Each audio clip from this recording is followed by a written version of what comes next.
Hello friends, it's me. Today we're going to learn about Queen Esther from the Bible. Once upon a time, many years ago, there was a beautiful girl named Esther who had the most amazing hair. It was probably even shinier than a unicorn's mane. She lived with her cousin Mordecai, who took care of her like the best big brother ever. Now, one day the king, who had a huge palace with probably 1,000,000 rooms, decided he needed a new queen.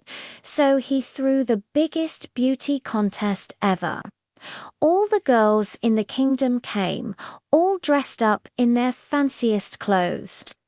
But when it was Esther's turn, the king was like, "Wow, she looks amazing," and he chose her to be the new queen. Hooray! Now, Esther was Queen Esther, with fancy dresses and probably the sparkliest crown you've ever seen. But here's the thing. She kept a big secret. She was Jewish, and the king didn't know it. Now, the king had a grumpy, mean, evil advisor named Haman, and Haman was so mean that he probably frowned at puppies. And he got really mad because Esther's cousin Mordecai wouldn't bow down to him. So this big meanie made an evil plan to hurt all the Jewish people in the whole kingdom. Can you believe someone could be that mean? Well, Mordecai heard about Haman's terrible plan and ran to tell Queen Esther. "You have to help us," he said.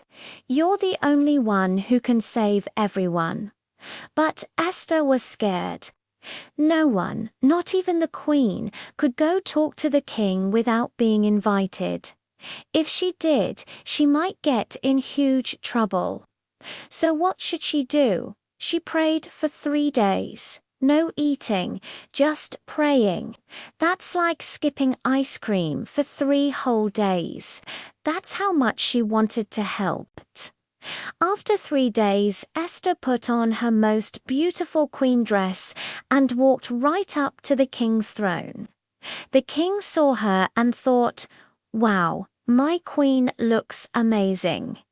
He held out his golden scepter, which meant, "It's okay, you won't get in trouble." Then Esther was super smart. Instead of blurting everything out, she invited the king and mean Haman to not 1, but 2 fancy dinner parties. At the second dinner party, King asked Queen Esther, "What do you want?" "I'll give you anything." And Esther took a deep breath and said, "Someone wants to hurt me and all my people, the Jewish people, and that someone is Haman." The king was so shocked, he was madder than a dragon who stubbed his toe. He immediately stopped Haman's evil plan and saved all the Jewish people. Hooray! And you know what? Because Queen Esther was so brave, she saved her entire family and all her people. They were so happy. They threw the biggest party ever, and they still celebrate it today. It's called Purim. The big lesson. Just like Queen Esther, God can use you to help others even when you're scared. Sometimes being brave means asking for help and lots of prayer, and then doing the right thing even when it's scary. And they all lived happily ever after. The end. Now, friends, it's time for a snack. What yummy foods do you think they had at Queen Esther's dinner party? Share with us in the comments below.